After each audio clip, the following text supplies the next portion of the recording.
In spite of widespread outrage, the U.S. Congress earlier this year did away with national internet privacy rules introduced under President Obama. Why would you want to give out any of your personal information to a faceless corporation for the sole purpose of them selling it? But the state of California, the world's sixth largest economy, could start holding itself to a stricter standard. A new bill would force the companies that sell internet access here to change the way they do business. The bill does something real straightforward.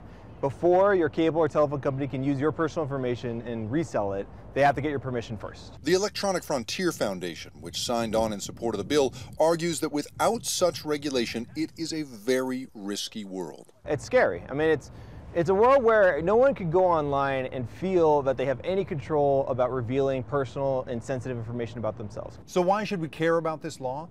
Well, when a Californian like me sits down at a coffee shop and opens his laptop, the company that sells internet connection to this coffee shop can see everything that I do on the internet. And if they can connect that information to the last time I was on their network, pretty soon they've got a really good idea of who I am, where I am, and the sites I like to go to. Serge Egelman, who studies privacy and tracking, points out that it's not what ISPs will do with that information themselves.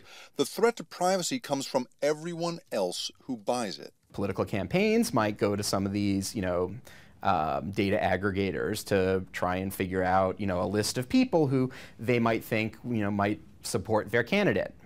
There's also potential employers. So potential employers might be interested about your interests, about whether they think that you're a responsible person based on those interests and your online activities.